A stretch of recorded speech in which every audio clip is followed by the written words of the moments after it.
ایک بیٹا اپنے باپ کو کہنے لگا کہ ابا اب جو بولو میں کروں گا، بس آپ مجھے فرما بردار دیکھو گے، مجھے اطاعت گزار دیکھو گے، آپ جو بولو گے میں آپ کی بات مانوں گا، یوں کر کے باتیں کرتے تھے۔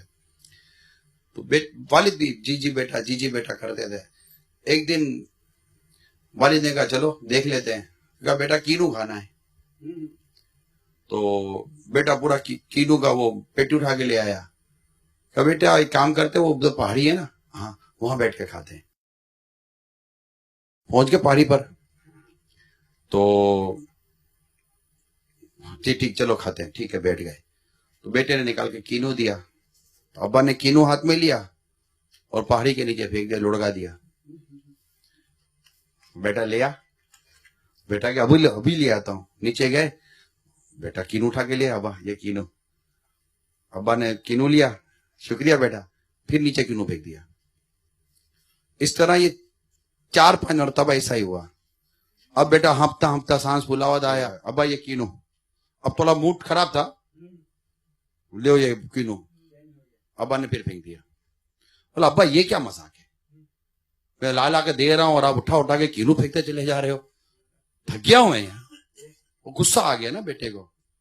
تو ابا نے کہا کہ بیٹا جب تو چھوٹا تھا نا، اسی پہاڑی پر لے کر میں تجھے ایک دن آیا تھا، تب تیرے ہاتھ میں چھوٹی سی پیلے رنگ کی گیند تھی، اور تو نے 10 مرتبہ وہ گیند نیچے پھینکی تھی، اور میں 10 مرتبہ اٹھا کر لایا، لیکن بیٹا مجھے تیرے پر غصہ نہ آیا، اور تو 4 دفعہ میں غصے میں آ گیا۔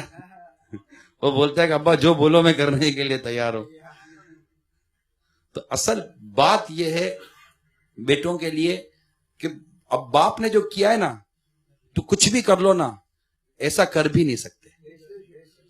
تو اولاد کم از کم اتنا تو کر لے کہ اس عمر میں ان کو تکلیف نہ دے، اور اگر بزرگی میں کوئی ایسا کام کر بھی جائیں تو برداشت کر لے، صبر کر لے، اور امید کرے اللہ تعالیٰ اس پر ثواب دے گا، اجر دے گا۔ اور یہ نہیں ہو سکتا کہ آپ بولو گے ابا تم نے اتنا کیا تو میں بھی کچھ کر لوں گا۔ بیٹا کچھ بھی نہیں کر سکتا باپ کے لیے، کر ہی نہیں سکتا۔ ہاں آپ کر سکتے ہو اپنی بیٹے کے لیے، آپ اپنی اولاد کے لیے بہت کچھ کرو گے، اولاد آپ کو بہت یاد آئے گی۔ تو یہ ایک سسٹم ہے، یہ بھی ایک نظام ہے کہ بس وہ پھر وہ بیٹے کے لیے کرے گا، بیٹا پھر اپنے بیٹے کے لیے کرے گا، بیٹا بھی۔ تو جو دل میں محبت باپ کی بیٹے کے لیے نا، وہ اپنی مثال آپ ہے، وہ اس کا حصہ مل گئی۔ لیکن بیٹے کو چاہیے کہ والد سے اتنی محبت کرے، ادب کرے، احترام کرے، تعظیم کرے، تو انشاءاللہ تعالی امید ہے کہ ان کی خدمت، ان کی تعظیم، ان کی محبت تمہیں جنت دلا دے گی۔ عید سعید، عید سعید۔